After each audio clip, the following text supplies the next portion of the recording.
Le robinet de la cuisine fuyait depuis 3 semaines. Marbel, enceinte de 7 mois, se tenait devant l'évier, fixant la tache humide qu'il laissait sur l'acier toutes les 12 secondes. Elle avait compté. Rowan répétait sans cesse qu'il le réparerait. Il répétait sans cesse des choses. Dehors, le chien des Henderson n'arrêtait pas d'aboyer. Jamais. Ce râleur aboyait depuis 6 heures du matin et il était à peine s'éteint de ces rhumes matinaux qui donnaient l'impression à Dud qu'il vous punissait d'habiter là. Février, le pire mois. Celui qui vous faisait oublier l'existence de l'été. Elle gratta les flocons d'avoine séchés sur sa manche. 3 jours dans ce sweatshirt, le bleu au col détendu. Il sentait encore son eau de Cologne, celle qu'il lui avait mise lorsqu'il l'avait serré dans ses bras pour lui dire au revoir lundi. Nous étions jeudi. Il était à une conférence à Madison. Il avait bien dit conférence. La cafetière s'arrêta net en plein milieu de la préparation. 15 ans. On aurait dit qu'elle se noyait. Elle ne prit même pas la peine de la redémarrer. Ça n'en valait pas la peine. Ce goût métallique dans sa bouche n'avait rien à voir avec la caféine, de toute façon. C'était le goût de l'anxiété. Son téléphone vibra sur le comptoir. Elle ne regarda pas. L'appartement était silencieux, hormis le goutte-à-goutte, le chien et le radiateur qui grinçaient à chaque fois qu'il se mettait en marche. L'immeuble était un de ces immeubles sans ascenseur des années 60, sur East Fourth Street, le genre avec des couloirs étroits qui sentaient le vieux tapis et les restes de repas. Ils avaient emménagé il y a 6 ans, juste après le mariage. Rowan avait promis que ce serait temporaire. Temporaire au point de s'étirer. Marbel se fit une queue de cheval sans se regarder dans le miroir. Elle savait ce qu'elle allait voir, des cernes, des lèvres gercées, le même visage qu'elle arborait depuis des semaines. L'éclat de la grossesse, c'était du pipeau, comme on le racontait dans les magazines. Le bébé donna un coup de pied puissant juste sous ses côtes, comme toujours. Elle posa une main dessus, attendant le deuxième. Il arriva. Comme toujours. Cet enfant avait un rythme, contrairement à son père. Son téléphone vibra de nouveau. Cette fois, elle regarda. Rowan était en retard. Sa présentation avait duré plus longtemps que prévu. Il ne serait probablement pas de retour avant demain. Elle fixa le message, le lut 2 fois. Son pouce hésita au-dessus du clavier. Elle tapa « OK ». Effaça. Retapa. Effaça encore. Elle laissa le message en rouge. Le matin de Duluth s'abattait sur la fenêtre. Gris et impitoyable. Les voitures sur Superior Street avaient un bruit de pneus mouillés. Ils crissaient dans la neige fondue restante de la semaine dernière. Les chasse-neige n'avaient pas fait du bon travail. Ils n'en faisaient jamais dans les rues secondaires. On avait appris à adapter ses trajets en fonction du trafic ou à rester chez soi. Marbel ne sortirait pas aujourd'hui. Elle ouvrit le réfrigérateur. Des restes de chinois de mardi. Une brique de lait périmé depuis au moins 2 jours. Un demi-poulet rôti qu'elle avait acheté chez Whole Foods à l'entrée centrale parce que cuisiner lui semblait impossible ces derniers temps. Elle attrapa le poulet, le mangea froid, toujours debout dans son sweatshirt et le legging dans lequel elle avait dormi. Le bébé donna un autre coup de pied. Elle continua de mâcher. Quand son téléphone sonna, elle faillit ne pas répondre. Numéro inconnu, sans doute du spam, mais quelque chose la poussa à décrocher. Madame Coninkhead. Oui. C'est Lisa du cabinet du docteur Ortega. Je vous appelle pour confirmer votre rendez-vous de demain à 10 heures. Marbel cligna des yeux. Demain? Oui, madame. Votre visite des 7 mois. Vous êtes bien inscrite à 10 heures. Elle avait oublié. Comment peut-on oublier un rendez-vous prénatal? Elle consulta son agenda. Bingo, demain, vendredi, j'y serai. Elle dit, parfait. Et juste pour information, le docteur Ortega souhaitait discuter du plan de naissance avec vous. Si votre mari peut venir, il est en voyage. Marbel répondit, c'est trop rapide, un truc de travail. Oh, pas de problème. Vous pouvez toujours prendre un rendez-vous de suivi. Bien sûr. Elle raccrocha, restant plantée là, le téléphone à la main, la porte du frigo toujours ouverte. La lumière bourdonnait, le goutte-à-goutte continuait de tomber. Le chien aboyait sans cesse. Rowan n'avait pas posé de questions sur le rendez-vous. Il ne posait plus de questions ces derniers temps. Il y a 3 mois, il était tout excité. Il parlait de prénoms. Il se disputait sur les couleurs de peinture pour la chambre du bébé, pour laquelle il n'avait pas la place. Il lui caressait le ventre, cherchant des coups de pied.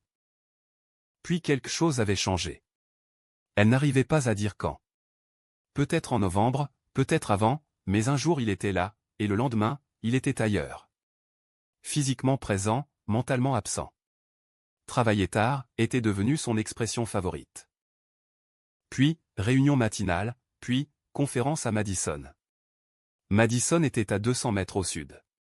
C'était comme une autre planète. Marbel ferma le frigo et alla dans la chambre. Le lit n'était toujours pas fait. Son côté était dans le même état que lundi matin. Elle n'y avait pas touché. L'oreiller portait encore la marque de sa tête. Elle resta là, à le fixer. Ses mains tremblaient sans cesse. Elle s'assit sur le côté. Le matelas grinça. Les ressorts étaient usés. Encore une chose qu'il comptait remplacer. Encore une chose sur la liste des choses non faites. Les tremblements s'intensifièrent. Elle ramena ses genoux contre sa poitrine autant que son ventre le lui permettait. Elle les enlaça de ses bras.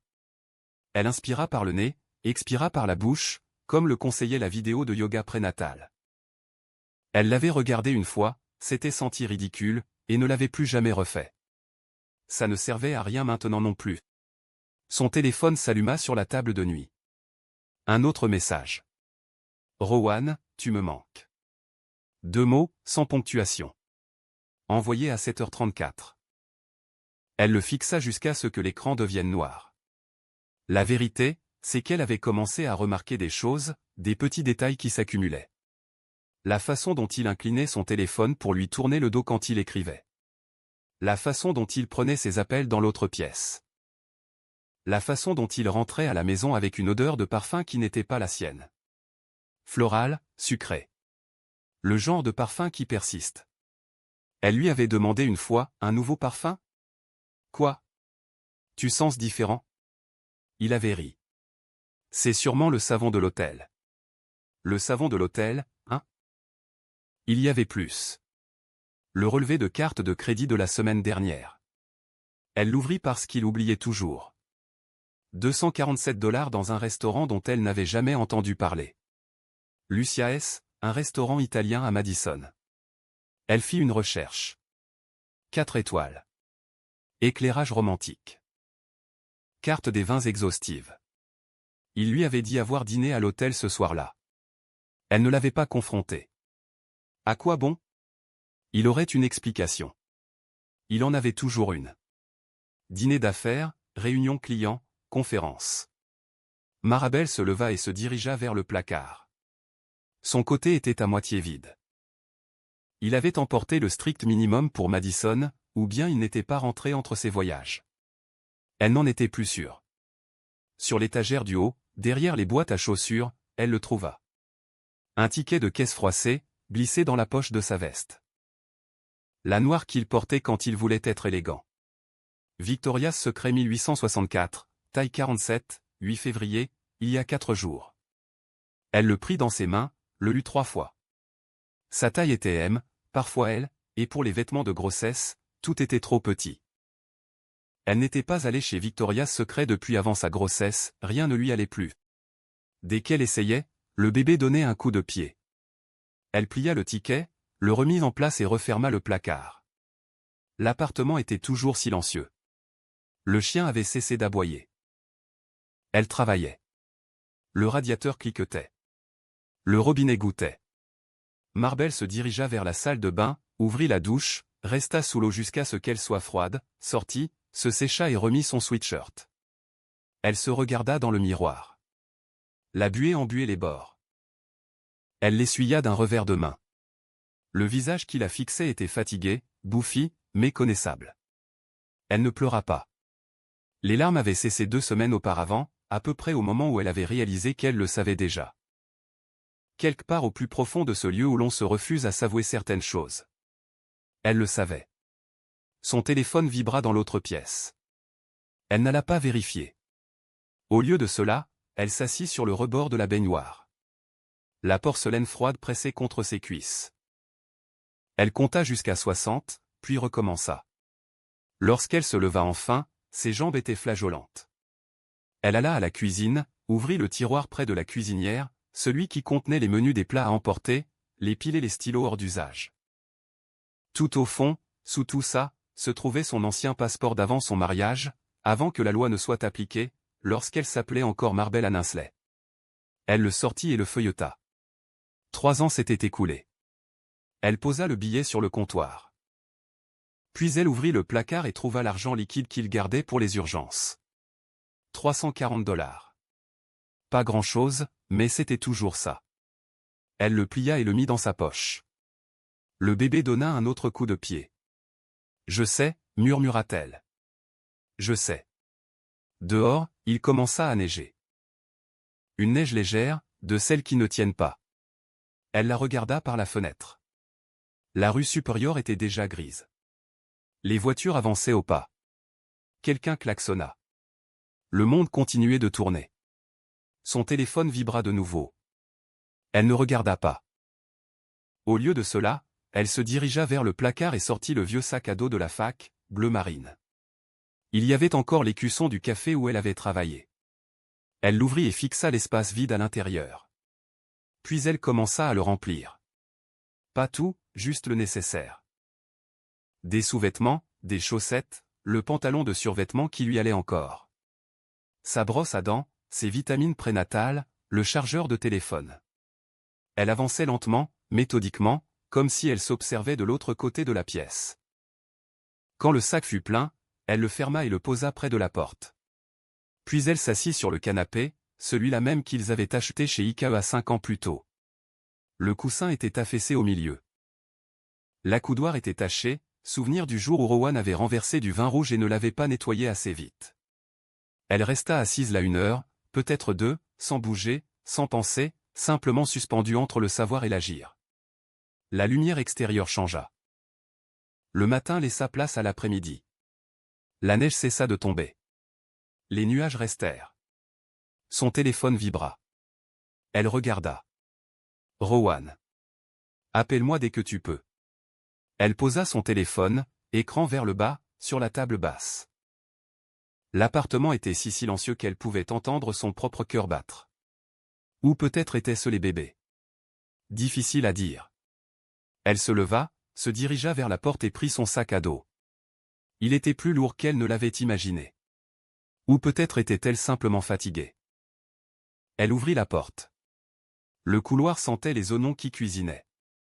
Les Johnson habitaient probablement au 3e étage. Ils cuisinaient toujours avec des oignons. Elle referma la porte derrière elle. Sans la verrouiller. À quoi bon? L'escalier craqua sous son poids. La 3e marche en partant du bas. Toujours. Elle avait appris à l'éviter quand Rowan dormait. Peu importait maintenant. Elle sortit dans le froid. L'air vif et pur lui frappa le visage. C'était comme se réveiller. Elle ne se retourna pas. Son sac à dos pesait lourd sur ses épaules. Rowan ne s'aperçut de son absence que samedi après-midi. Il rentra à Dutte vers 14 heures. Il s'arrêta à la station-service de Centrale pour faire le plein et prendre un de ses hot-dogs grillés à la plancha, au goût de regret. L'immeuble était toujours le même, briques grises, trottoir fissuré. Quelqu'un avait encore tagué la benne à ordures. Il monta les escaliers. La 3e marche grinçait encore. La porte était ouverte. Chérie, rien. Il déposa son sac près du canapé. L'endroit était étrange. Trop silencieux. Pas le silence habituel. Un silence pesant. Marabelle. Il parcourut l'appartement. Chambre, salle de bain, cuisine. Elle n'était pas là. Son téléphone n'était pas sur le comptoir, là où elle le laissait toujours. Ses clés n'étaient pas accrochées. Il vérifia son téléphone. Aucun message depuis hier matin.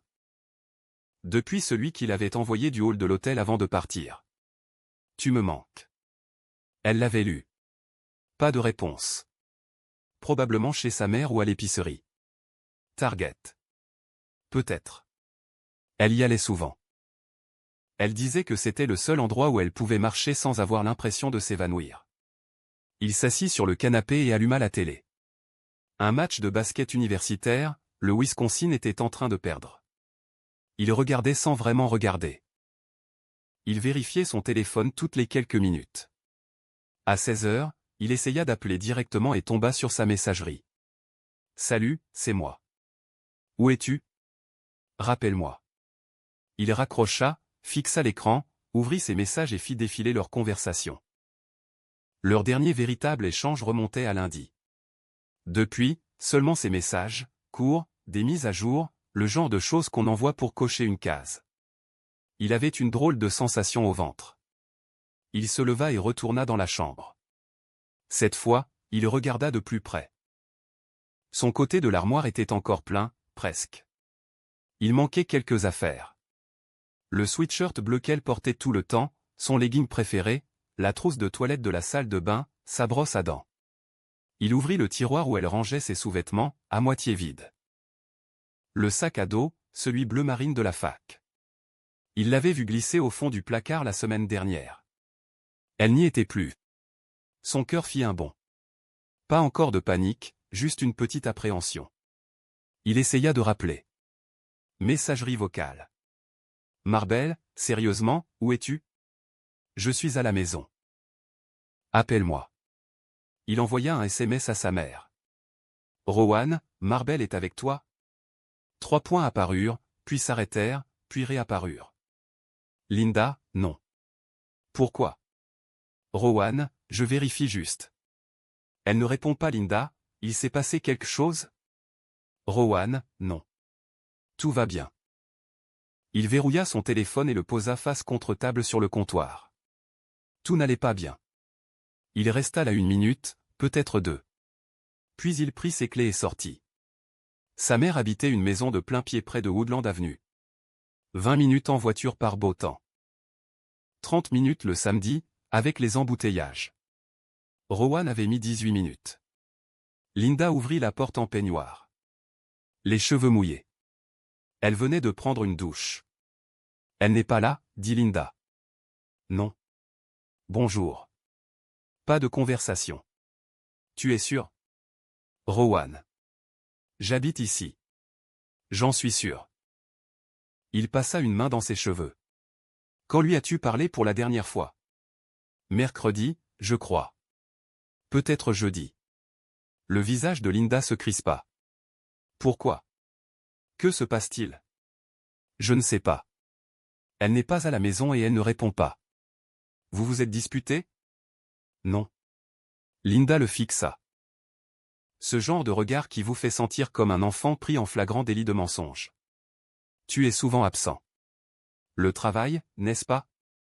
Elle ne le dit pas méchamment, juste comme si elle énonce une évidence. As-tu vérifié à l'hôpital? Sa poitrine se serra. Pourquoi serait-elle à l'hôpital? Elle est enceinte de 7 mois, Rowan.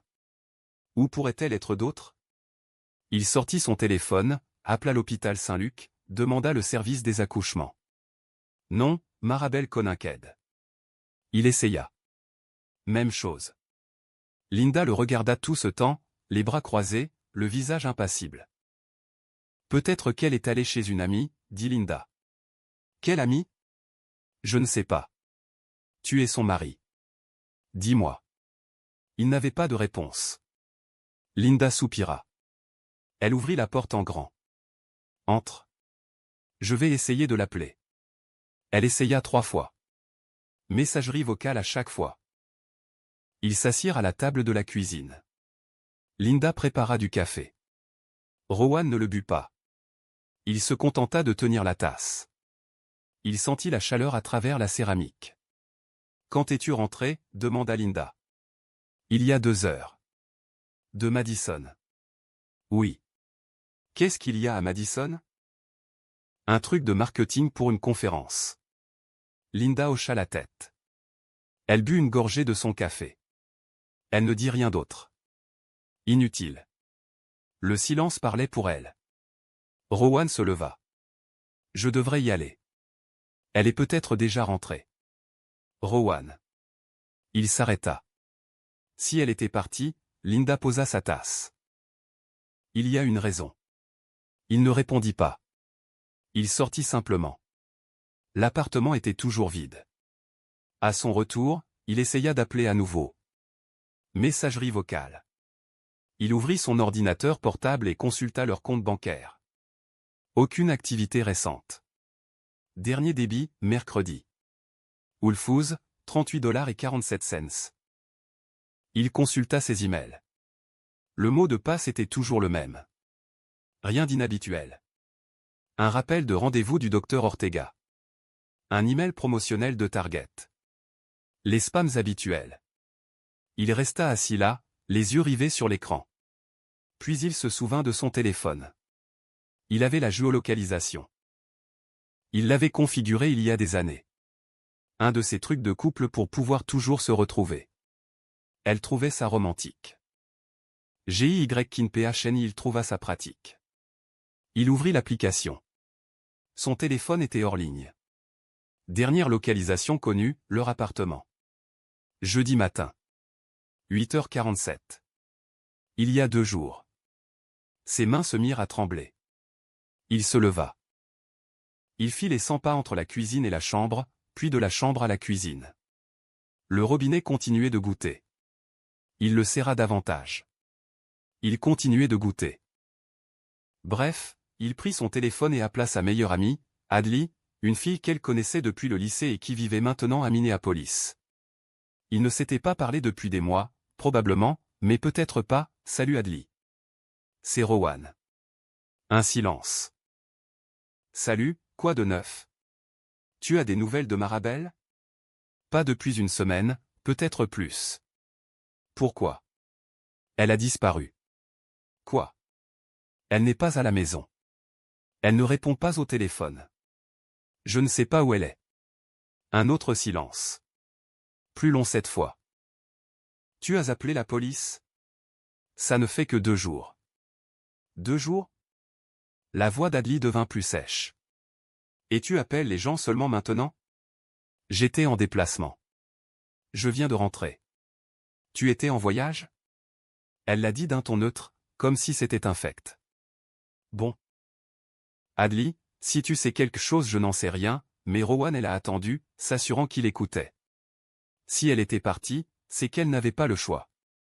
Elle a raccroché. Il est resté là, le téléphone à l'oreille, à écouter le silence. Dimanche matin, il a déposé une déclaration de disparition. Le policier derrière le bureau avait l'air blasé. La quarantaine, une moustache à tailler. Probablement 20 ans de service. Il avait sans doute tout vu 2 fois. Quand l'avez-vous vu pour la dernière fois? Lundi matin. Et vous ne faites le signalement que maintenant? J'étais en voyage. Je pensais qu'elle était juste je ne sais pas partie. Le policier a noté quelque chose. Sans lever les yeux. Une raison pour laquelle elle serait partie? Non. Une dispute, une altercation, quelque chose comme ça? Non. Elle aurait tout emporté. Rowan a hésité. Des vêtements, son sac à dos. Le policier a levé les yeux. Alors, elle a fait ses bagages, je suppose. Des traces d'effraction? De lutte? Non. D'accord. Le policier avait déjà posé son stylo. Voilà le problème. C'est une adulte. Elle a fait sa valise. Elle est partie. Ce n'est pas une disparition. C'est un départ. Elle est enceinte. Ça change quoi que ce soit à ce que je viens de dire? La mâchoire de Rowan se crispa. Pouvez-vous la rechercher ou non? On va faire un rapport, vérifier dans les hôpitaux, les morgues, mais si elle ne veut pas être retrouvée, il haussa les épaules. On ne peut pas faire grand-chose. Rowan sortit en se sentant plus mal qu'à son arrivée. Lundi, son téléphone était saturé de messages. Linda, des nouvelles? Idli, la police trouve quoi que ce soit qui fonctionne. Tu peux venir à la réunion de 14 heures? Il les ignora tous. Au lieu de cela, il s'assit sur le canapé. Au même endroit depuis 2 jours. La télévision était allumée. Il ne la regardait pas. Juste du bruit. Des grésillements en fond sonore. Son téléphone vibra. Numéro inconnu. Il répondit, « Allô, est-ce bien Rowan Conquête ?»« Oui, c'est le cabinet du docteur Ortega. Nous appelons parce que Marbel a manqué son rendez-vous vendredi. Nous voulions nous assurer que tout allait bien. » Sa gorge se serra. Elle, je ne sais pas où elle est. Silence à l'autre bout du fil. Je suis désolé, elle a disparu. J'ai fait une déclaration de disparition. Je ne sais pas où elle est. Nouveau silence. Monsieur Consinqued.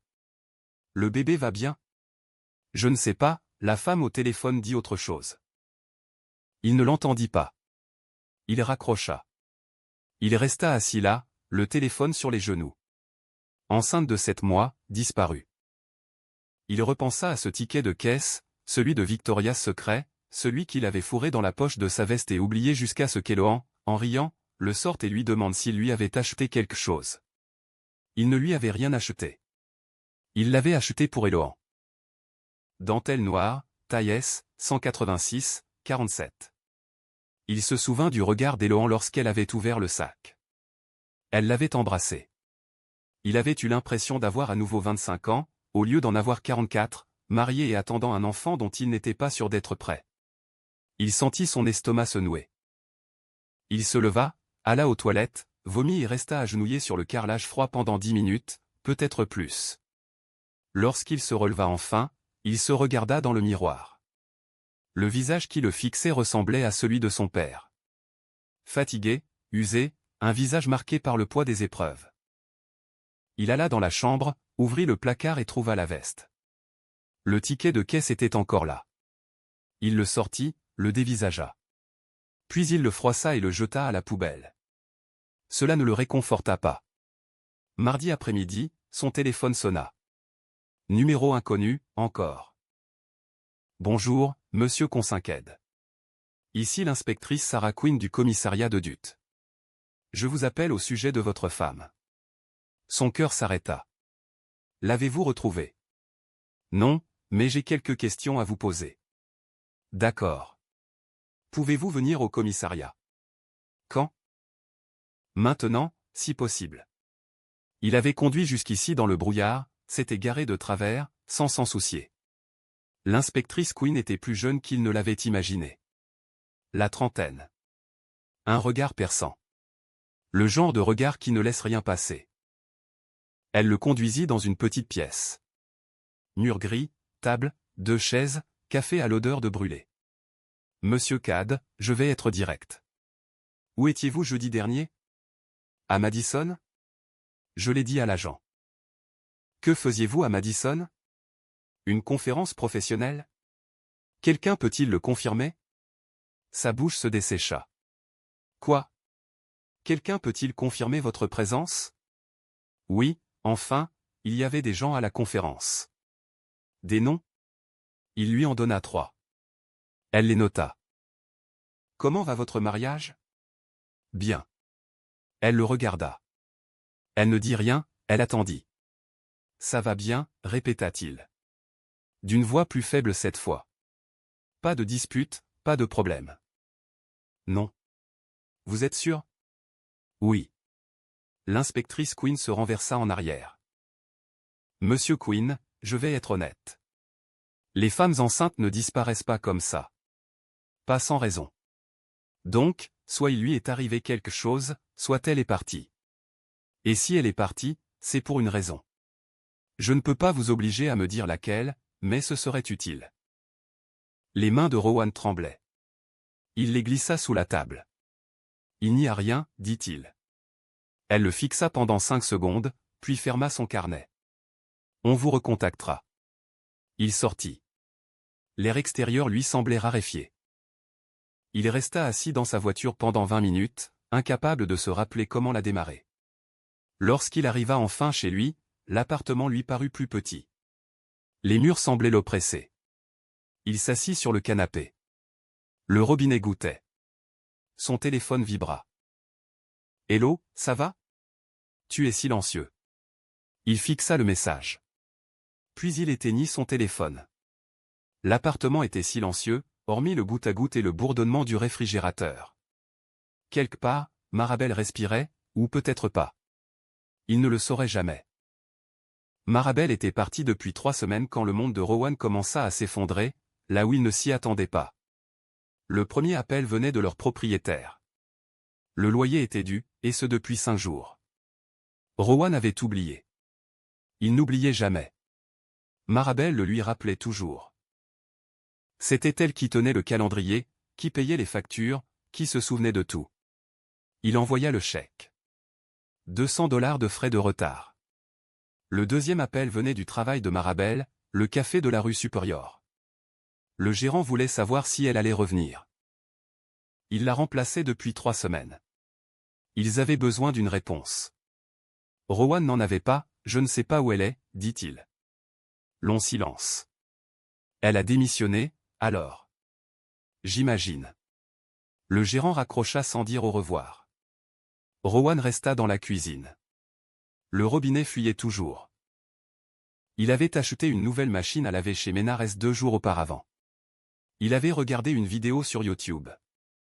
Il a tout démonté. Remonté. Ça fuyait encore. Il y a des choses qu'on ne peut pas réparer en regardant une vidéo. Son téléphone vibra. Eloan. On peut parler? Il le fixa. Sans répondre. Elle lui envoyait des textos tous les jours, parfois 2 fois par jour. Il avait arrêté de les lire après la première semaine. L'appartement sentait le renfermer.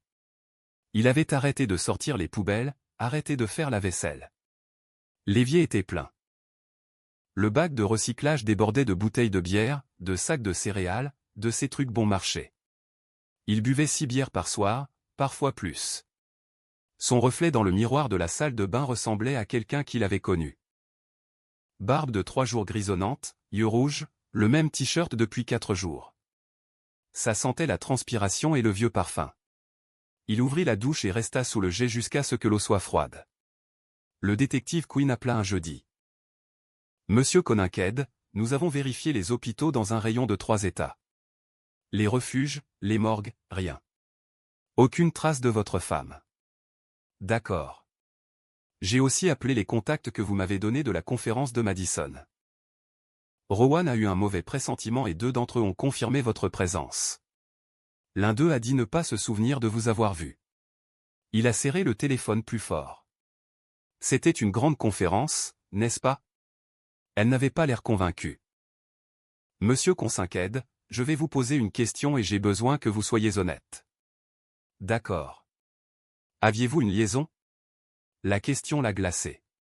Quoi? C'est une question simple. Non. Vous êtes sûr? Oui. Un silence si long qu'il a cru qu'elle avait raccroché. Voilà le problème, a finalement dit Quinn. Si votre femme est partie parce qu'elle a découvert quelque chose, cela change la donne. Vous comprenez? Il n'y a rien à découvrir. D'accord. Elle ne le croyait pas. Il le sentait. Nous allons continuer à chercher. Mais monsieur Coninkhead, si elle ne veut pas être retrouvée, nous ne la retrouverons pas. Elle a raccroché. Rowan s'est assis sur le canapé. Le même canapé. Au même endroit. Les coussins portaient désormais une marque indélébile. Sa silhouette. Son téléphone vibra de nouveau. Allô, il faut que je te voie. Il retourna son téléphone. Linda débarqua à l'improviste samedi. Sans frapper. Avec la clé de secours que Marabel lui avait donnée des années auparavant. Elle entra comme si elle était chez elle. Elle jeta un coup d'œil autour d'elle. Elle constata le désordre. Les bouteilles. La vaisselle. L'odeur. Mon Dieu. Rowan. Il était sur le canapé. Une bière à la main. Le match de basket en sourdine. Ça fait longtemps que tu ne t'es pas douché? Je me suis douché. Quand? Il ne répondit pas. Linda alla à la cuisine et se mit à faire la vaisselle. Sans demander, elle s'y mit. L'eau coulait, les assiettes s'entrechoquaient. Elle travaillait vite, efficacement, comme Marabel le faisait autrefois. Tu ne peux pas vivre comme ça, dit Linda sans le regarder, les mains dans l'eau savonneuse. Ça va. Non. Il prit une gorgée. La bière était tiède, plate. Il la but quand même. Linda finit la vaisselle, s'essuya les mains, vint s'installer devant la télévision, les bras croisés. Son regard était glacial. Que s'est-il passé à Madison? Rien, Rowan. J'étais à une conférence. Je suis rentré. Elle était partie. C'est tout. Linda le fixa. 5 secondes, 10. Puis elle se dirigea vers la porte et s'arrêta, la main sur la poignée. Elle m'a appelé, demanda Linda. Rowan releva brusquement la tête. Quoi? 3 jours avant son départ, elle m'a posé une question. Quoi? Linda se retourna. Ses yeux étaient humides. Elle m'a demandé si je savais, si seulement je l'avais remarqué. La façon dont tu regardais ton téléphone. Ton odeur, différente. La façon dont tu as cessé de la toucher. Rowan avait le souffle coupé. Je lui ai dit qu'elle était paranoïaque, dit Linda d'une voix brisée. Je lui ai dit que la grossesse rendait folle, que tu étais juste stressé pour le bébé, que tu l'aimais. Elle s'essuya les yeux. Je n'ai même pas essayé de le cacher. J'avais tort, dit-elle. Elle partit. La porte se referma. Rowan resta assis là. Sa bière lui glissa des mains, tomba par terre, sans se casser. Elle roula simplement sous la table basse. Il ne la ramassa pas. Lundi matin, il retourna au travail. Enfin, il essaya. Il travaillait dans une agence de marketing en centre-ville. Un de ses bureaux a rouvert avec des briques apparentes et un coin café déserté parce que le café avait un goût de terre. Son bureau était près de la fenêtre.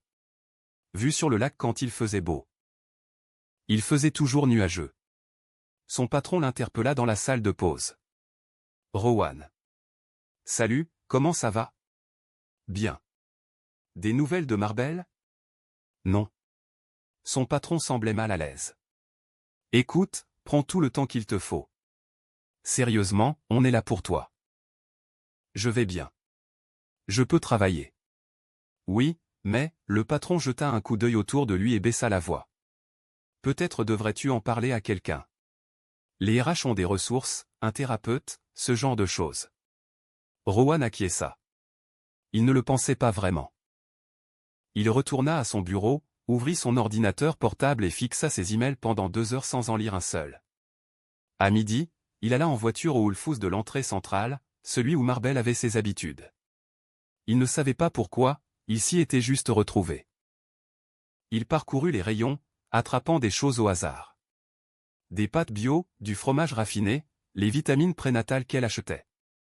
Il resta planté devant les produits pendant 5 minutes, les mit dans le chariot, les retira, les remit dedans. À la caisse, la caissière était jeune. Une étudiante, sans doute. Un piercing au nez, un badge, dit Jordan. Tout est en ordre?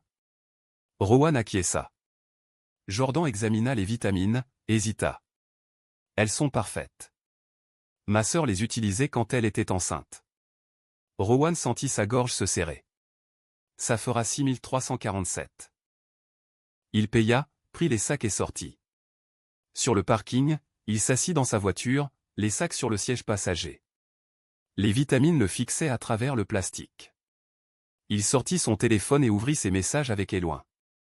43 non lus. Il les fit défiler, sans les lire, juste en les faisant défiler. Il regardait les dates et heures tous les jours, parfois 2 fois par jour. Alan, tu me manques. Alan, tu es fâché contre moi. Hello, s'il te plaît, parle-moi. Eloan, je m'inquiète pour toi.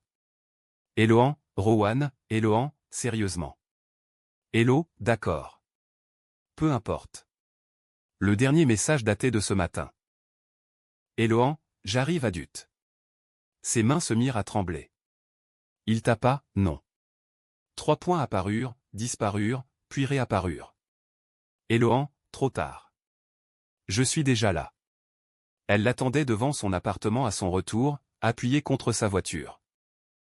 Une Audi noire, celle que son père lui avait offerte pour sa remise de diplôme. Elle n'avait pas changé. Cheveux noirs tirés en arrière, blouson de cuir, jean moulant. Elle se redressa en le voyant. Salut, dit-il sans répondre. Il passa devant elle, déverrouilla la portière et le suivit. Bel appartement, dit-elle. Je plaisantais. Il le devina. Qu'est-ce que tu veux voir? Tu m'as vu. Elle referma la portière et resta plantée là, les bras croisés. Tu m'ignores depuis 3 semaines. J'étais occupé à quoi? Ma femme a disparu. Les mots résonnèrent dans sa bouche. Son visage, d'ordinaire si sévère, s'adoucit. Rowan, non. Je suis désolé. Vraiment, mais tu ne peux pas me rejeter comme ça. Il se tourna vers elle. Qu'est-ce que tu veux que je dise? Je ne sais rien. Tu as disparu. Elle a disparu. Je suis là. Elohon tressaillit. Ce n'est pas juste. Rien de tout ça n'est juste. Elle s'approcha et prit sa main. Il se recula. Rowan, regarde-moi. Il n'en avait pas envie, mais il le fit. Ses yeux étaient humides. Je ne voulais pas que ça arrive. Quelle partie? N'importe laquelle. Il rit amèrement. Ouais, moi non plus. Alors, on fait quoi maintenant? Je ne sais pas. Tu veux que je parte? Il la regarda. Vraiment. Le visage auquel il pensait depuis des mois. Celui qui le faisait se sentir vivant. Celui qui lui faisait oublier qu'il était marié, qu'il avait 44 ans et qu'il attendait un enfant. Oui, dit-il. Je le veux. Son visage se décomposa. Rowan, Elohon, s'il te plaît. Elle resta là 5 secondes, 10.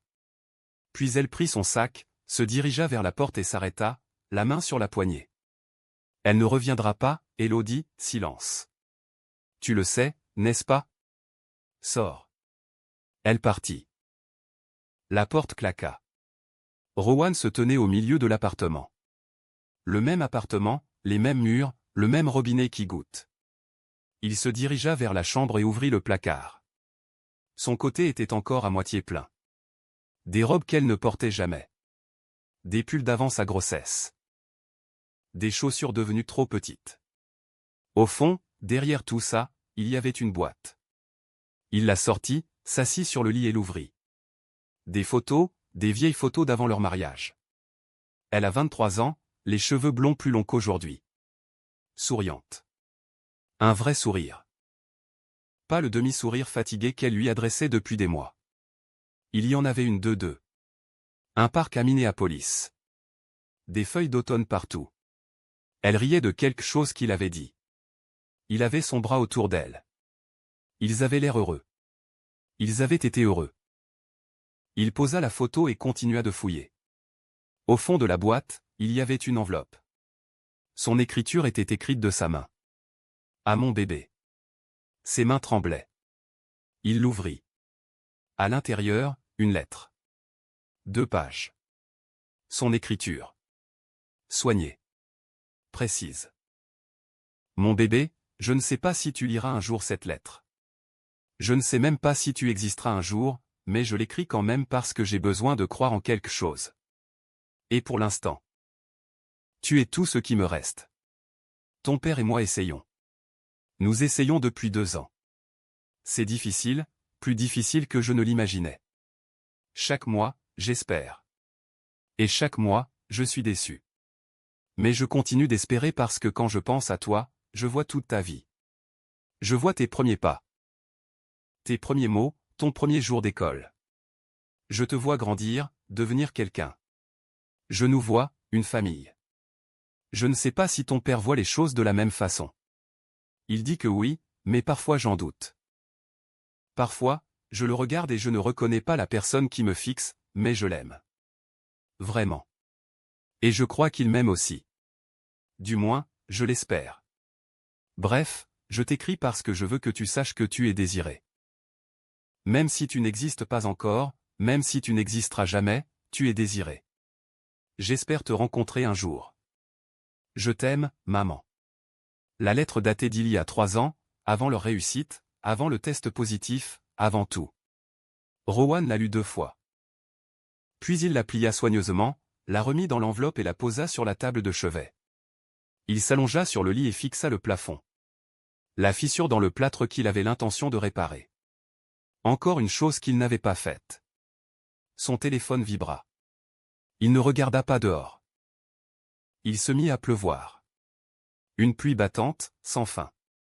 Heure après heure. L'appartement était silencieux, hormis le bruit de la pluie, le goutte-à-goutte et le bourdonnement du réfrigérateur. Rowan ferma les yeux. Quelque part, Marabel respirait. Et quelque part, un bébé grandissait, était déjà né, ou ne naîtrait jamais. Il ne le saurait jamais. La pluie continuait de tomber. À 300 mètres au sud, dans une ville que Rowan ne trouverait jamais, Marabel était assise dans un fauteuil à bascule d'occasion.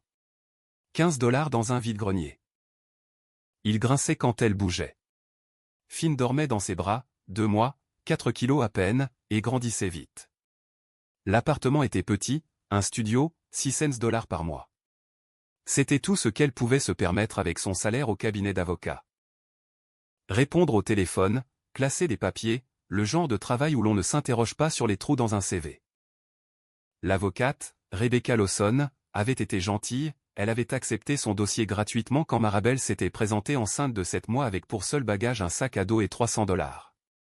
Vous êtes sûr pour l'ordonnance d'éloignement, avait demandé Rebecca. Oui, il pourrait la contester.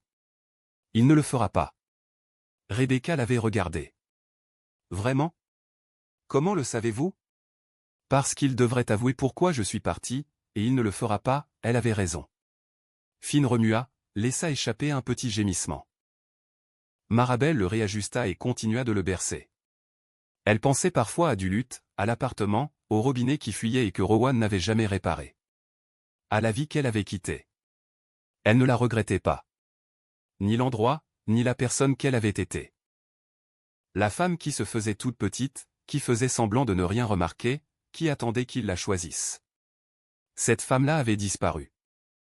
Cette femme, celle qui berçait un bébé sur une chaise bon marché dans une ville sans nom, était différente, plus forte peut-être, ou simplement fatiguée d'une autre manière. Finn ouvrit les yeux, bleus comme ceux de Rowan. Elle détourna le regard. Ça va aller, murmura-t-elle à Finn, pour elle-même. On va bien. La pluie continuait de tomber, mais il faisait chaud à l'intérieur. 2 mois et 63 jours s'étaient écoulés depuis le départ de Marabel. Rowan avait arrêté de compter après le premier mois. Peu importait. Le nombre ne changeait rien. Il était au supermarché quand son téléphone sonna. Le grand magasin de Grant Avenue. Pas le gentil. Celui avec les néons qui bourdonnaient trop fort et le sol toujours collant. Il était dans le rayon des céréales, fixant des boîtes qui ne lui plaisaient pas. Son chariot contenait de la bière et des pizzas surgelées, le régime d'un homme qui avait baissé les bras. Numéro inconnu. Il faillit ne pas répondre, mais quelque chose le força. Bonjour, monsieur Conincked. Oui, c'est Marie Chen du service des pensions alimentaires du comté de Saint-Louis. Je vous appelle concernant une plainte déposée contre vous. Son cerveau se figea. Quoi? Une requête a été déposée au nom d'un mineur. Date de naissance, 3 mars 2025. Mère, Marabel Aninsley. Conincked. Père indiqué comme étant Rowan James Conincked. C'est bien vous? Le numéro de série est flou. Monsieur Conincked, elle a accouché. Oui, monsieur. Et elle a fait une demande de pension alimentaire. Vous recevrez les documents officiels d'ici 5 jours ouvrables. Je vous appelle pour confirmer votre adresse actuelle. Il l'a donnée. Il ne se souvenait pas l'avoir fait. La femme a dit autre chose. Des termes juridiques, des dates d'audience, des pourcentages. Il n'a rien entendu. Monsieur Conincked, vous comprenez? Elle est vivante. Un silence. Oui, monsieur. Elle l'est. Où est-elle? Je ne peux pas divulguer cette information. Le bébé va-t-il bien? Je ne peux pas le dire non plus, mais la requête a été déposée, ce qui signifie que les deux parties sont présentes. Présentes, pas en bonne santé, juste présentes. Vous recevrez bientôt les documents, a dit la femme. Bonne journée. Elle a raccroché. Rowan était là, la poignée du chariot glacée sous sa paume. Un enfant hurlait 3 allées plus loin. Une chanson inconnue résonnait dans les haut-parleurs. Les lumières bourdonnaient. Elle était vivante. Le bébé était vivant. Et elle ne voulait rien de lui, sauf de l'argent. Il laissa le chariot dans l'allée, sortit et ne se souvenait pas d'être arrivé à sa voiture. Les papiers arrivèrent 4 jours plus tard. Une enveloppe épaisse, cachet officiel. Ses mains tremblaient en l'ouvrant. Demande de pension alimentaire. Mineur. Petit garçon nommé Koninkhed. Date de naissance, 3 mars 2025. Mère, Marabel Anninsley Koninkhed. Père, Rowan James Koninkhed. Petit garçon, Koninkhed. Pas un nom, juste une désignation. Il lut le document. Un jargon juridique à s'en arracher les cheveux. Versement mensuel. Pourcentage des revenus. Soins de santé. La mère avait la garde exclusive. Le père n'avait aucun droit de visite, comme indiqué en bas, en petits caractères, la mère demande qu'aucun contact ne soit établi avec le père pour le moment. Toute communication doit se faire par l'intermédiaire du tribunal. Aucun contact. Il le relut encore et encore. Elle ne voulait pas le voir. Elle ne voulait pas qu'il approche du bébé. Leur bébé. Son fils. Il avait un fils et il ne l'avait jamais rencontré. Le papier tremblait entre ses mains. Ou peut-être que c'étaient ses mains qui tremblaient. Difficile à dire. Il le posa, alla à la cuisine, versa du whisky dans une tasse à café, la but, puis se versa une autre tasse. À la 3e, il ne sentait plus son visage. À la 5e, il appelait Eloan. Elle répondit à la 2e sonnerie. Rowan, elle a le bébé. Silence. Elan, je t'ai entendu. Elle a demandé une pension alimentaire. Elle ne veut pas que je le voie. Nouveau silence. C'est peut-être mieux ainsi. En quoi est-ce mieux ainsi? Je ne sais pas, Rowan. Je ne sais pas ce que tu veux que je dise. J'ai un fils. Je sais. Je ne l'ai jamais rencontré. Je sais. Il rit, un rire amer, méchant. Tu sais, c'est tout ce que tu as à dire. Non. Qu'est-ce que tu veux de moi? Je veux que tu t'en soucies. Je m'en soucie. Non, tu ne t'en soucies pas. Tu ne t'en es jamais soucié. Tu voulais juste. Il s'arrêta. Laisse tomber, Rowan. Il raccrocha et resta assis, le téléphone sur les genoux.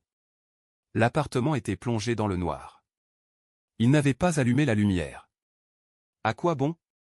Dehors, quelqu'un riait aux éclats. Sans doute ivre. Vendredi soir adulte. Tout le monde faisait semblant de s'amuser. Son téléphone vibra. Ian, ne me rappelle plus. Il fixa le message. Puis il bloqua son numéro. Ça ne le rassura pas. L'audience était fixée au 15 mai. Il arriva 20 minutes en avance. Il portait un costume qu'il n'avait pas mis depuis le mariage. Il ne lui allait plus. Trop large par endroits, trop serré à d'autres. Il avait maigri ou pris du poids. Difficile à dire. Le tribunal était en centre-ville. Le même bâtiment où ils avaient obtenu leur certificat de mariage 7 ans plus tôt. Un autre étage, une autre fonction. Il s'assit sur un banc devant la salle d'audience et attendit. À 9h58, une femme entra. Pas Marbel, une avocate d'une quarantaine d'années, tailleur pantalon, mallette à la main. L'air de quelqu'un qui avait fait ça 1000 fois. Elle lui jeta un coup d'œil, hocha la tête. Professionnelle, froide. Monsieur Koninkhed. Oui. Je suis Rebecca Lawson. Je représente Madame Koninkhed. Madame. Pas Madame. Où est-elle? Demanda Rowan. Elle n'est pas obligée d'être là. C'est mon rôle. Et le bébé? Il va bien, il est en bonne santé, il grandit. Elle s'en occupe très bien. Comment s'appelle-t-il? Le visage de Rebecca resta impassible.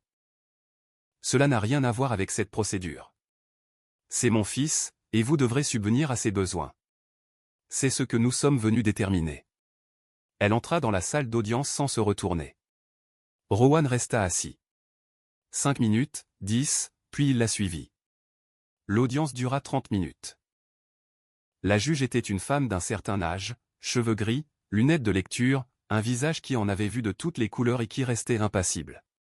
Rebecca présenta le dossier, relevé de revenus, dépenses de Marbel, loyer, nourriture, couches, lait en poudre, garderie. L'avocat de Rowan, un certain type recommandé par son patron, plaida que le montant était trop élevé, déraisonnable. Son client était disposé à payer, mais dans la limite du raisonnable. La juge écouta, prit des notes, posa des questions. À la fin, elle regarda Rowan. « Monsieur Coninkhead, souhaitez-vous dire quelque chose ?» Il se leva, la bouche sèche. « Je veux voir mon fils. » « Ce n'est pas la question que nous sommes venus trancher. »« Je sais, mais je vous le demande. » La juge regarda Rebecca. « Votre cliente souhaite-t-elle un droit de visite ?»« Non, votre honneur. »« Pourquoi ?» « Elle estime que c'est dans l'intérêt supérieur de l'enfant. »« Sur quoi vous basez-vous ?» Rebecca ouvrit un dossier et en sortit des documents. Monsieur Coninkhead était absent pendant la grossesse. Il n'a fait aucune tentative pour contacter Madame Coninkhead après son départ. Il a signalé sa disparition, mais n'a jamais donné suite. Il était-elle marqua une pause occupée ailleurs. La juge regarda Rowan. « Est-ce vrai ?» Il resta muet. « Monsieur Coninkhead, je ne savais pas où elle était. »« Avez-vous cherché ?»« Oui. »« À quel point ?» Il n'avait pas de réponse. La juge retira ses lunettes et les posa sur le bureau. Lorsqu'elle reprit la parole, sa voix était différente. Plus froide. « Monsieur Coninkhead, cela fait 23 ans que j'exerce ce métier. Vous savez ce que j'ai appris ? Les femmes ne disparaissent pas lorsqu'elles sont enceintes de 7 mois parce que tout va bien à la maison. Elles disparaissent parce qu'elles sont terrifiées, épuisées, ou les deux. » Elle prit un papier et lut « Votre femme est partie avec $340, un sac à dos et un bébé qu'elle n'avait même pas encore vu. Elle a accouché seule dans une ville où elle ne connaissait personne. Elle subvenait aux besoins de cet enfant, votre enfant, avec un salaire de secrétaire, pendant que vous elle le regarda. Qu'avez-vous fait, monsieur Coninkhead ? » La gorge de Rowan se serra. Payez le loyer, allez travailler, vous apitoyer sur votre sort. Le silence régnait dans la salle d'audience. Même son avocat semblait mal à l'aise. Voici ce qui va se passer. La pension alimentaire est fixée à $1247 par mois, payable le premier de chaque mois.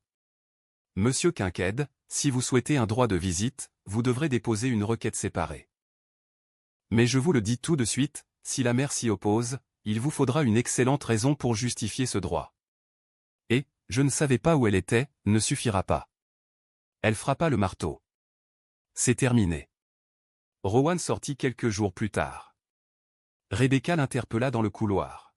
« Monsieur Coninkhead, dit-il en se retournant. » Elle lui tendit une enveloppe. « Elle m'a demandé de vous donner ceci. »« Qu'est-ce que c'est ?»« Je ne sais pas. Je ne l'ai pas ouverte. » Elle s'éloigna. Rowan resta planté là. Des gens s'agitaient autour de lui, des avocats, des familles, des gens aux problèmes qui n'étaient pas les siens. Il ouvrit l'enveloppe. À l'intérieur, une photo, un bébé, tout petit, emmailloté dans une couverture bleue, les yeux clos. De minuscules poings serrés près de son visage. Au dos, de la main de Marbell, il s'appelle Finn, né le 3 mars à 6h47, 3,2 kg. Il a votre nez. C'était tout. Rien d'autre. Rowan fixa la photo, mémorisant chaque détail. La courbe de sa joue, ses cheveux noirs, sa bouche légèrement entr'ouverte. Son fils, Finn, il ne le tiendrait jamais dans ses bras, ne le nourrirait jamais, ne le regarderait jamais dormir. Il serait un chèque par mois, un numéro sur un relevé bancaire. Ce serait tout ce qu'il serait jamais. La photo était floue. Il réalisa qu'il pleurait dans le couloir, en public, dans un costume trop petit. Il s'en fichait. Il s'assit par terre, le dos contre le mur, et serra la photo à 2 mains. Les gens le dévisageaient. Il ne s'en aperçut pas. Un agent de sécurité s'approcha. « Monsieur, ça va ?» Rowan hocha la tête. Il n'osait pas parler. « Vous voulez que j'appelle quelqu'un ?» Il secoua la tête. L'agent resta là 1 minute, puis s'éloigna. Rowan resta assis là pendant 1 heure, peut-être plus. Quand il se leva enfin, ses jambes flageolaient. Il marcha jusqu'à sa voiture, monta dedans, posa la photo sur le tableau de bord et rentra chez lui. L'appartement était vide. Comme toujours, les mêmes meubles, le même robinet qui goutte, la même vie. Sauf que maintenant, c'était différent. Maintenant, il savait qu'elle était quelque part avec leur fils, construisant une vie sans lui, et qu'il ne pouvait rien y faire. Il s'assit sur le canapé, toujours à la même place, prit son téléphone, fit défiler ses contacts, passant devant le numéro bloqué d'Alohan, ses collègues, ses amis qu'il n'avait pas vus depuis des mois, s'arrêta sur Linda, son pouce hésita. Puis il reposa le téléphone. Que pouvait-il bien dire? Le soleil se coucha. La pièce s'assombrit. Il n'alluma pas la lumière. Il resta assis là, la photo à la main. Dehors, le monde continuait de tourner. À l'intérieur, tout s'était figé. La photo le fixait. Fine, 3,26 kg. Son nez, le soleil, il ne le saurait jamais. Son téléphone vibra. Il regarda. Linda, je suis au courant pour le bébé. Félicitations. J'espère que tu es heureuse. Elle ne le pensait pas. Il le sentait. Il tapa, non. Il fixa le message, puis l'effaça. Il posa le téléphone face contre table. L'appartement était silencieux, hormis le goutte à goutte, le bourdonnement et le bruit de sa respiration. Quelque part dans le Minnesota, peut-être à Minneapolis, peut-être à Mano, peut-être à Rochester, Marabel nourrissait leur fils, changeait sa couche, lui chantait des chansons, l'aimait sans Rowan. À cause de Rowan. Il regarda la photo une dernière fois. Puis il la posa sur la table basse et éteignit son téléphone. L'obscurité l'envahit. 18 mois plus tard, Rowan était chez Target lorsqu'il les vit. Pas Marabel. Il l'aurait reconnue entre mille, même de dos, même dans la foule. Mais il ne la vit pas. Il vit une femme avec un tout petit, peut-être 2 ans, cheveux bruns, jambes potelées. L'enfant était assis dans le chariot, un dinosaure en peluche à la main, et gazouillait. La femme rit, se pencha et dit quelque chose que Rowan ne put entendre. L'enfant rit aussi. Pendant une seconde, juste une seconde, il crut que c'était eux. Ce n'était pas eux. Des cheveux différents, un visage différent, une vie différente. Il resta là, dans le rayon des couches, son chariot vide à l'exception des articles dont il n'avait pas besoin. Essuie-tout, liquide vaisselle, un autre pack de 6 bières qu'il boirait seul. La femme avec le bambin passa devant lui. Sans le regarder. Pourquoi l'aurait-elle fait? C'était juste un client comme les autres chez Target, un mardi après-midi. Il consulta son téléphone. 14h47. Il avait encore quitté le travail plus tôt. Son patron avait cessé de lui poser des questions, n'attendait plus grand-chose. Rowan arrivait, faisait le minimum, rentrait chez lui. C'était suffisant. Le premier prélèvement avait été automatique. 1247 $ le premier du mois. Tous les mois depuis 16 mois. Il n'en avait jamais manqué un. C'était la seule chose qu'il faisait, non? L'appartement avait changé. Linda était passée il y a 6 mois. Sans rien demander. Elle était juste arrivée avec des produits de nettoyage et des sacs poubelles. Elle avait passé 4 heures à frotter. Elle avait jeté les bouteilles de bière. La moisissure. Des boîtes à emporter. Le courrier qu'il n'avait pas ouvert. Tu ne peux pas vivre comme ça. Elle avait dit, je ne vis pas. Je suis juste là. Elle avait arrêté de frotter, l'avait regardé. Elle ne veut pas que tu t'effondres, Rowan. Comment sais-tu ce qu'elle veut? Parce que je lui parle. Ça l'avait touché différemment. Tu lui parles toutes les semaines. Tu sais où elle est? Oui. Où? Linda avait secoué la tête. Elle ne veut pas que tu le saches. C'est ma femme. Le divorce a été prononcé il y a 3 mois. Tu as signé les papiers. Il ne les avait pas lus. Il a juste signé là où l'avocat lui a dit de signer. Comment va le bébé? Avait-il demandé. Il grandit, il marche maintenant. Il dit quelques mots. Quels mots? Linda l'avait regardé longuement. Maman. Plus comme d'habitude. Papa. Il l'avait remarqué. Elle aussi. Elle va bien, Rowan. Elle est heureuse. Tant mieux. Linda avait fini de nettoyer. Elle était partie sans dire au revoir. L'appartement est resté propre pendant 3 jours. Puis, ça n'a plus eu d'importance. Au travail, on parlait de réduction d'effectifs. Rowan l'a entendu à la machine à café. 2 types de la compta. Ils ne l'ont même pas remarqué. Une quinzaine, une vingtaine de personnes, sans doute. Ils examinent les évaluations de performance de l'année précédente. Qui est sur la liste? Je n'en sais rien, mais si vous avez fait le minimum syndical, ils vous ont déjà laissé tomber. Rowan s'est versé son café. Peu lui importait d'être sur la liste. Une partie de lui espérait même y être. Au moins, il aurait une explication à ce sentiment de vide. Son téléphone a vibré. Linda, c'est l'anniversaire de Finn la semaine prochaine. Elle voulait te prévenir. Il a fixé le message. Finn, 2 ans, le 3 mars. Il a tapé, puis-je envoyer quelque chose? 3 points. Puis, Linda. Elle a répondu, non, désolé. Il a supprimé le message, n'a pas répondu, est retourné à son bureau, s'est assis et a fixé l'écran de son ordinateur. Une collègue est passée. Mélissa, plutôt sympa. Elle demandait toujours comment il allait. Salut Rowan. Ça va? Oui. Tu as l'air fatigué. Je suis toujours fatigué. Elle avait ri comme s'il plaisantait. Ce qui n'était pas le cas. Écoute, on va prendre un verre après le travail. Tu devrais venir. Je ne peux pas, allez. Ça fait longtemps que tu n'as pas fait quelque chose d'amusant.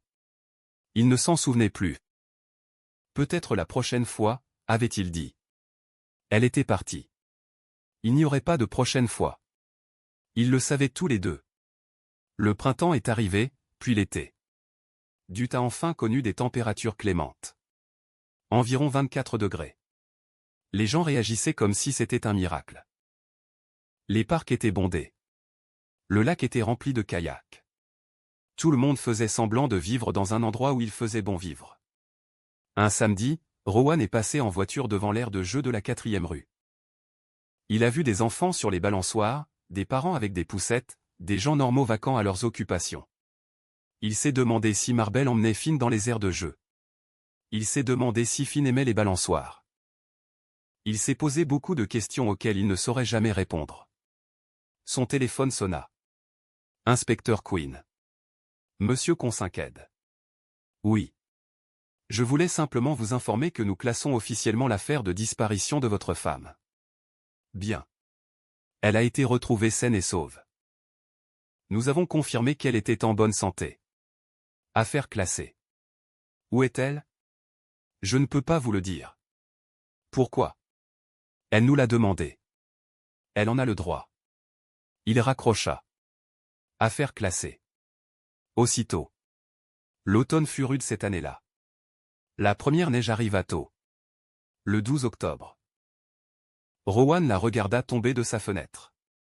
La même fenêtre, la même vue, tout était pareil. Son propriétaire avait laissé un avis sur la porte. Le loyer augmentait. 50 $ par mois. Signer le nouveau bail avant le 1er novembre ou quitter les lieux. Il le fixa pendant une semaine. Il ne signa pas. Il ne quitta pas les lieux. Il le laissa là. Le 28 octobre, son patron l'appela dans son bureau. Rowan, asseyez-vous. Il s'assit. Écoutez, je vais être franc avec vous. On procède à des changements et son patron semblait mal à l'aise. On va devoir se séparer de vous. D'accord, je suis désolé. Vraiment. Vous êtes avec nous depuis 8 ans, mais vos performances ces derniers temps sont très bonnes.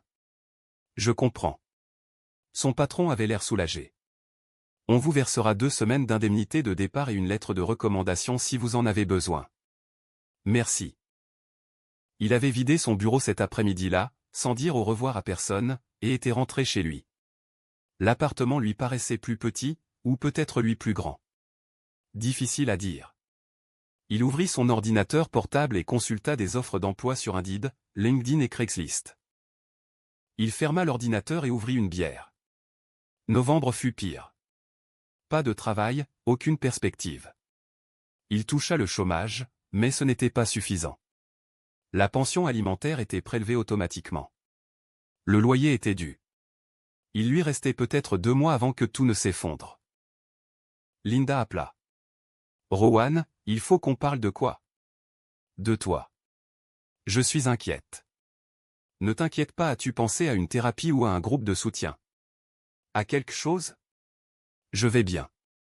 Tu ne vas pas bien. Tu as perdu ton travail. Tu es à bout de force. Moi, je m'en sors tant bien que mal. Et toi? Il ne répondit pas. Rowan, écoute-moi. Je sais que tu souffres. Je sais que c'est dur, mais tu ne peux pas disparaître comme ça. Tu es toujours là. Tu as encore une vie. Vraiment? Silence. J'ai un fils que je n'ai jamais rencontré, dit Rowan d'une voix monocorde. Une femme qui a divorcé.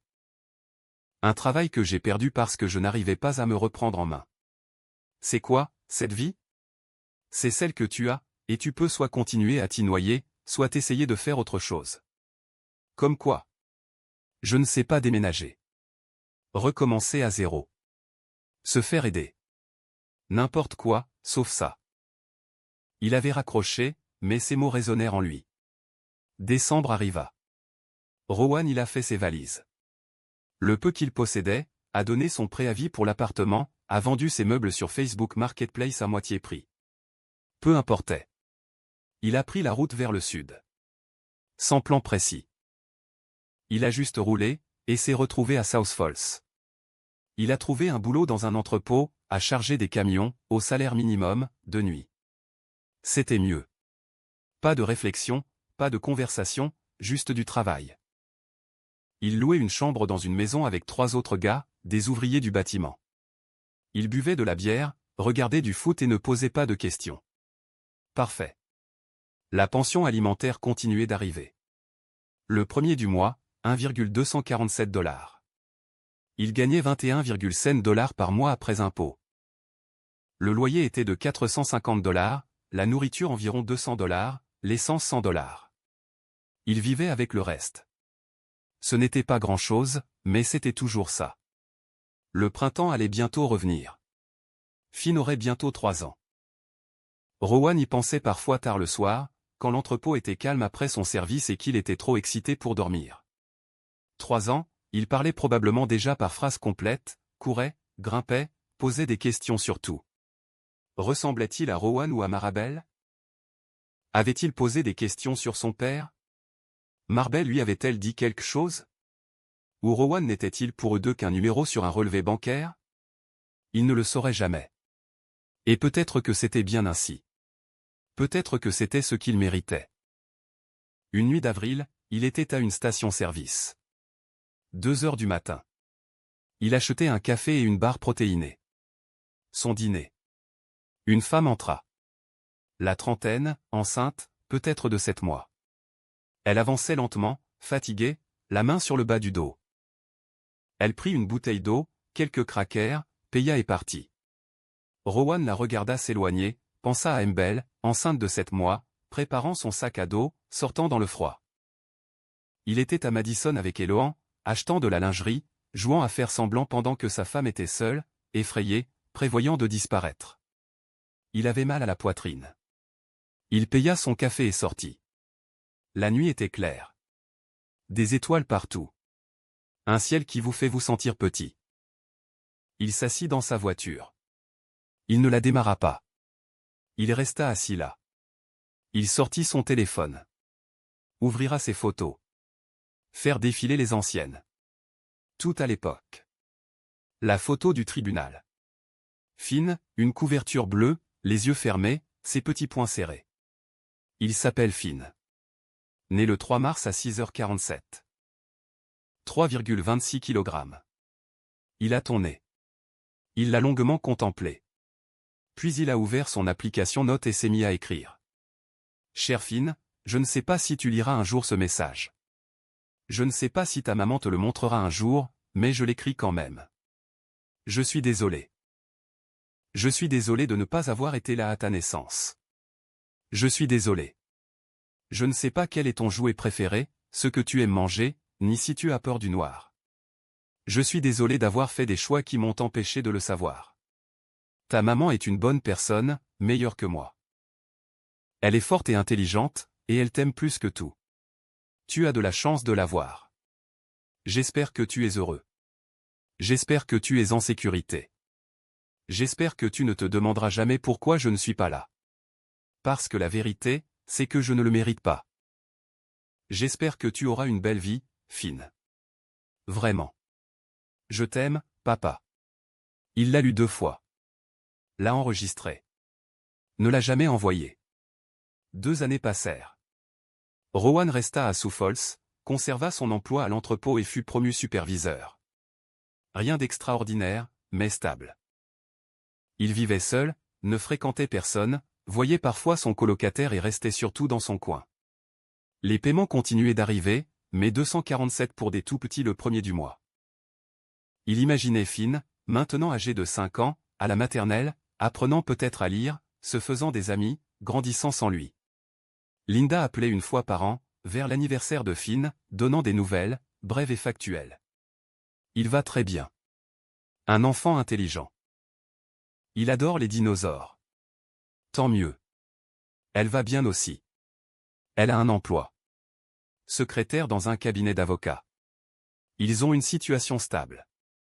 Tant mieux. C'était toujours la même conversation. Rowan n'en demandait jamais plus. À quoi bon? Un jeudi de septembre, 5 ans et demi après le départ de Marbel, Rowan était à l'épicerie. Salut. Le jeudi, sur la 41e rue, il y allait.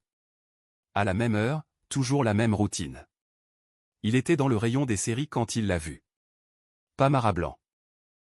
Elle paraissait plus âgée, une autre coiffure, des rides autour des yeux, une alliance au doigt. Elle l'a vue et s'est figée.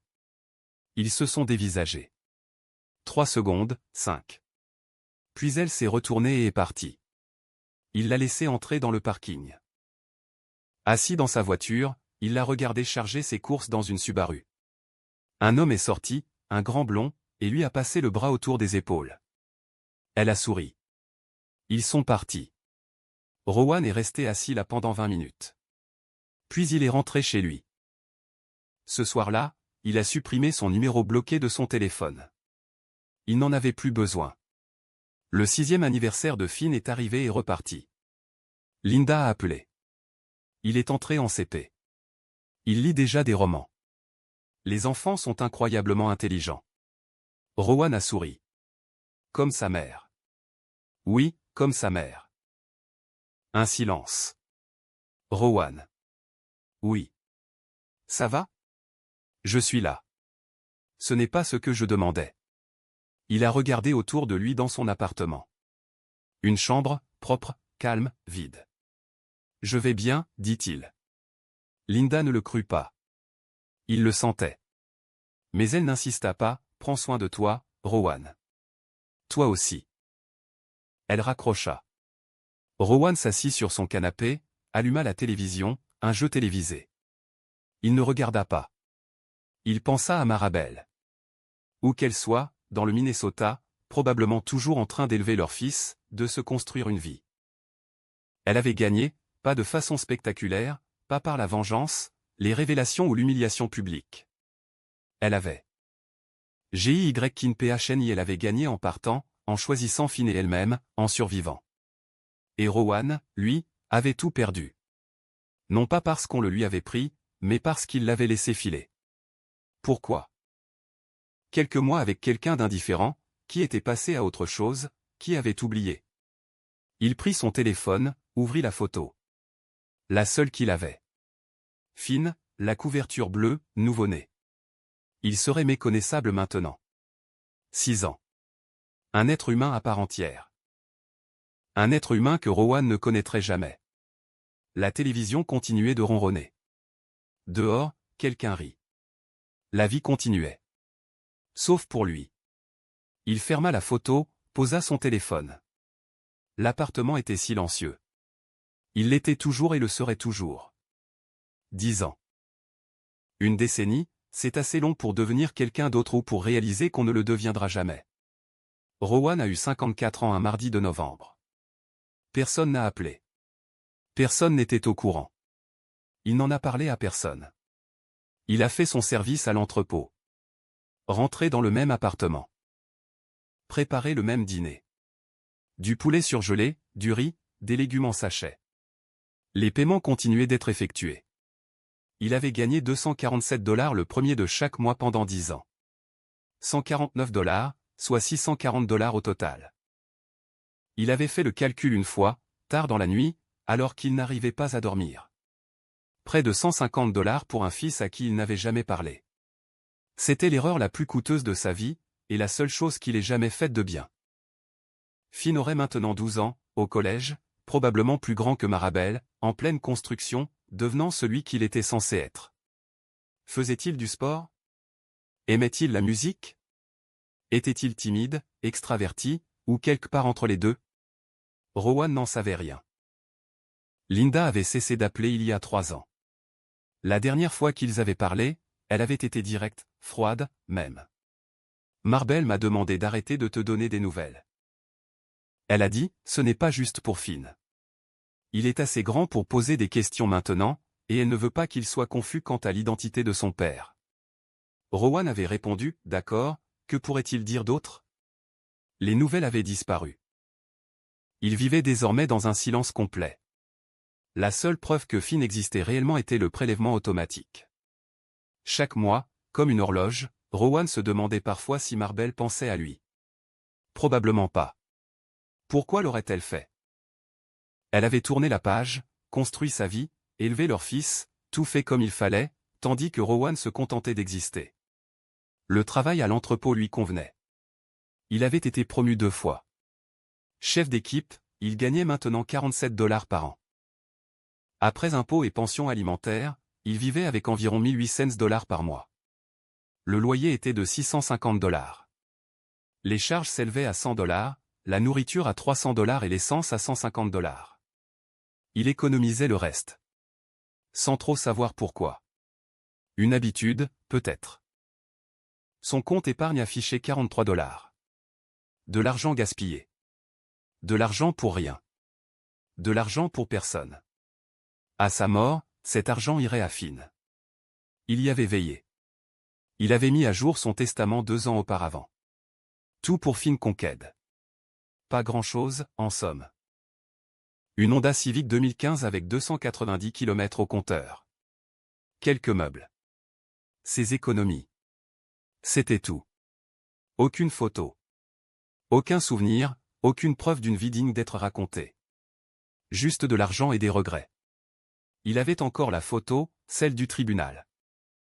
Finn à 3 jours, sous une couverture bleue, les yeux fermés. C'était sa seule photo. Il l'avait tellement regardée que les bords étaient usés. D'où?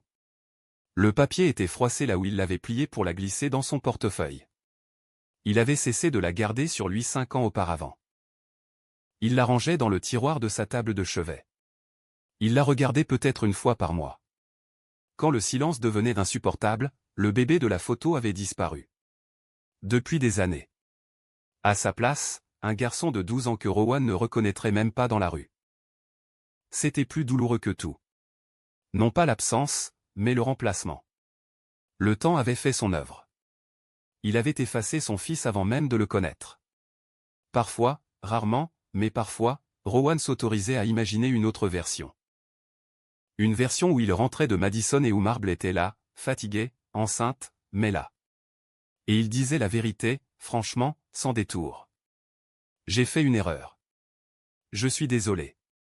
Je veux réparer ça. Est-ce que ça aurait changé quelque chose? Serait-elle restée? Il n'en savait rien. Mais au moins, il aurait essayé. Au lieu de ça, il avait menti, caché, fait semblant, et elle avait disparu. Sans fracas, sans se battre, juste discrètement comme de la fumée. Et il avait passé 10 ans à respirer l'air qu'elle avait laissé derrière elle. Il avait vu l'annonce du mariage d'Eloin une fois, il y a 5 ans, sur LinkedIn. Elle avait épousé le blond du parking de IVE, un financier. Il vivait à Madison, avait 2 enfants, un golden retriever, le package complet. Sa photo de profil les montrait sur une plage, souriant, bronzé, heureux. Tant mieux pour elle. Il le pensait vraiment. Elle avait tourné la page. Trouvé quelqu'un qui n'était pas brisé. Construit la vie qu'elle désirait. Il ne lui en voulait pas. Elle n'était pas la méchante. Embel non plus. Il n'y avait qu'une seule personne responsable de cette fin. Et chaque matin, il se regardait dans le miroir, face à cette personne. Pour le 12e anniversaire de Finn, Rowan fit quelque chose qu'il n'avait pas fait depuis des années, il écrivit une lettre. Pas le genre de lettre qu'on envoie, mais celle qu'on écrit parce qu'on a besoin de se confier. Assis à sa table de cuisine, son carnet, son stylo, son café qui refroidissait, il l'écrivit. Cher Finn, tu as 12 ans maintenant. Je ne sais pas ce que cela représente pour toi. Je ne sais pas si tu es grand ou petit, si tu aimes l'école ou si tu la détestes. Je ne sais pas si tu joues aux jeux vidéo ou si tu préfères, dehors. Je ne sais rien. Et c'est ma faute. Ta mère est partie parce que je ne lui ai pas laissé le choix. J'ai été égoïste, stupide. Je pensais pouvoir tout avoir sans rien payer. Mais ça a tout coûté. Ça m'a coûté toi. Je sais que tu ne penses probablement pas à moi. Pourquoi le ferais-tu? Je ne suis qu'un numéro. Un paiement qui arrive une fois par mois. Celui qui n'était pas là. Mais je pense à toi tous les jours. Je me demande si tu es heureux, si tu es en bonne santé, si tu as des amis, si ta mère est fière de toi. J'espère qu'elle l'est. J'espère que tu sais combien elle t'aime. J'espère que tu ne te demanderas jamais pourquoi je ne suis pas là, car la réponse est trop dure. Et tu mérites mieux que de telles vérités. Tu mérites un père qui est resté, qui a été présent, qui t'a choisi. Je n'étais pas cet homme. Je suis désolé. J'espère que ta vie sera à la hauteur de tes espérances. J'espère que tu auras tout ce que je n'ai pas pu te donner. J'espère que tu ne me ressembleras jamais. Joyeux anniversaire, Finn. Ton père. Il l'a lu une fois. Puis il l'a déchiré, jeté. À quoi bon? Finn n'avait pas besoin de sa culpabilité. Pas besoin de ses excuses. Finn avait besoin de ce qu'il avait. Une mère qu'il avait choisie. Une vie sans Rowan. C'était le plus beau cadeau que Rowan pouvait lui faire. L'absence. Les années passèrent. Les saisons changèrent. Son travail resta le même. L'appartement devint plus silencieux. Rowan eut 55 ans, puis 56. Ses cheveux blanchirent. Il commença à avoir mal au dos. Le médecin dit que c'était à cause de la station debout prolongée. Il lui donna des pilules qu'il ne prit pas. Après cela, il cessa d'aller chez le médecin. À quoi bon? Il ne vivait pas. Il attendait simplement l'inconnu. Peut-être que le temps atténuerait la douleur. Ce ne fut pas le cas. Un samedi de juin, 11 ans après le départ de Marbel, Rowan prit la route pour Duluth. Il ne l'avait pas prévu. Il s'était juste levé, avait pris sa voiture et avait roulé 4 heures vers le nord. La ville semblait identique, grise, froide, même en été. Il passa devant l'ancien appartement. Quelqu'un d'autre y habitait désormais. Des rideaux différents à la fenêtre. Une vie différente à l'intérieur.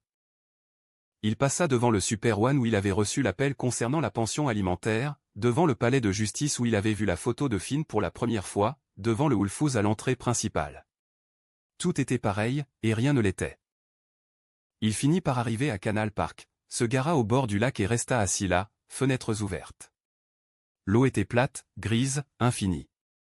Il repensa à ce matin-là, celui d'il y a 11 ans où Marbel avait fait son sac à dos et était parti. Et il ne l'avait même pas remarqué. Et s'il avait été à la maison? Et s'il s'était levé tôt, l'avait vu partir, lui avait demandé de rester? Cela aurait-il changé quelque chose? Où serait-elle partie de toute façon? Il ne le saurait jamais. Et c'était peut-être là le fond du problème. Certaines questions n'ont pas de réponse. Certaines erreurs sont irréparables. On les porte, c'est tout. Il rentra à South Falls ce soir-là. Rentré à minuit, épuisé, le cœur lourd. L'appartement était sombre et froid. Il n'alluma pas la lumière, se contentant de s'asseoir sur le canapé. Même endroit, même vie. Son téléphone vibra.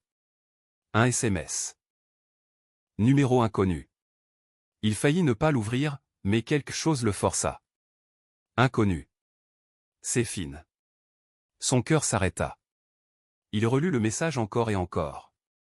Puis un autre arriva. Inconnu. J'ai 13 ans maintenant. Maman ne sait pas que je t'envoie des SMS. J'ai trouvé ton numéro dans de vieux papiers. Les mains de Rowan tremblaient tellement qu'il faillit laisser tomber son téléphone. Inconnu. Je voulais juste te dire que je ne sais pas. Je suppose que je voulais voir si tu répondrais. Inconnu. Bref, c'est tout. Tu n'es pas obligé de répondre. Rowan fixa l'écran. Son fils. Son fils lui avait envoyé un SMS après 13 ans. Après tout ce qu'il avait vécu, ses pouces hésitèrent au-dessus du clavier. Que dire à un enfant qu'on a abandonné? Quel mot pourrait bien avoir un sens? Il tapa « Salut, Finn ». Puis l'effaça. Il tapa « Je suis vraiment désolé ». Puis il effaça. Puis « Je pense à toi tous les jours ». Puis il effaça. Rien ne lui semblait juste.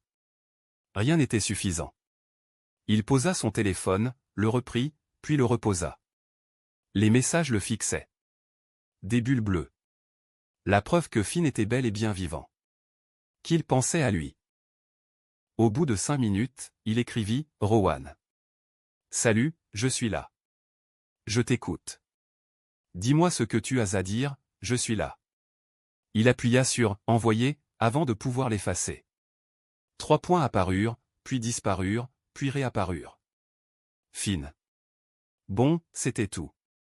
Juste correct. Mais c'était quelque chose. Pour la première fois en 13 ans, c'était quelque chose. Rowan resta assis là, le téléphone entre les mains. L'appartement était silencieux. Mais ce silence avait une autre signification. Moins vide, moins permanent. Peut-être. Il ne savait pas ce qui allait se passer ensuite. Il ne savait pas si Finn lui enverrait un autre message. Il ne savait pas si c'était un coup d'un soir. Il ne savait pas s'il reverrait un jour son fils. Mais pour la première fois en 13 ans, une possibilité autre que la perte s'offrait à lui. Un fil, ténu, fragile, mais il y avait là le numéro. Finn, juste le nom. Puis il raccrocha, éteignit la lumière, alla se coucher et, pour la première fois depuis plus d'une décennie, il ne rêva pas de se noyer. Fin. Certains disparaissent pour survivre. D'autres restent et se perdent malgré tout. Marabel a choisi le silence. Rowan a choisi l'égoïsme. Et Finn a grandi dans l'entre-deux, entre ce qui fut et ce qui aurait pu être. 10 ans, 13 ans. Des années de souffrance. Le temps n'efface pas les blessures.